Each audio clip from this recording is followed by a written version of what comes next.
सम्मान देशर समस्त आज एकजुट तिरंगा तले यात्रा आज समस्त गौरवान्वित कर आमर प्रिय प्रधानमंत्री यशस्वी नरेंद्र मोदी आह्वान रे देशर कोण अनुकोण रे सबुआड़े तिरंगा यात्रा दीर्घ 7 दिन व्यापी चली आज ता समाप्त होउची। आज शेष दिन रे आज कंटापड़ा ब्लॉक तरफ ये तिरंगा यात्रा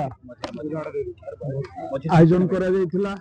ए आयोजन रे स्कूल छात्र छात्री अभिभावक माने एवं विभिन्न पंचायत 14टा पंचायत मुरबी एवं बहु युव बंधु भाई भौणी समस्त आज योगदान करके आपको महासमारोह आज पालन कले।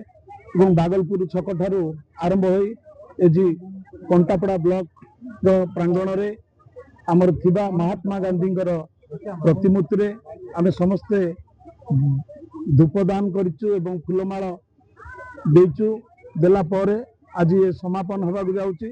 तिरंगा यात्रा गोटे होची शांति मैत्री प्रगतिर यात्रा देशर एकतार ये यात्रा एवं जो माने स्वाधीनता संग्राम रे शहीद होइचंती तांको स्मृति रे मध्य ये यात्रा एवं आज ये तिरंगा यात्रा देशर समस्त जाति धर्म निर्विशेष रे आज समस्त एकत्रित हो पारिछंती। समस्त आज स्व इच्छा रे आसिकी ये तिरंगा यात्रा रे जोग देकी आम देशर एकता एवं एक धर्म एकता को आज प्रमाण कर देइछंती। आमे समस्त एक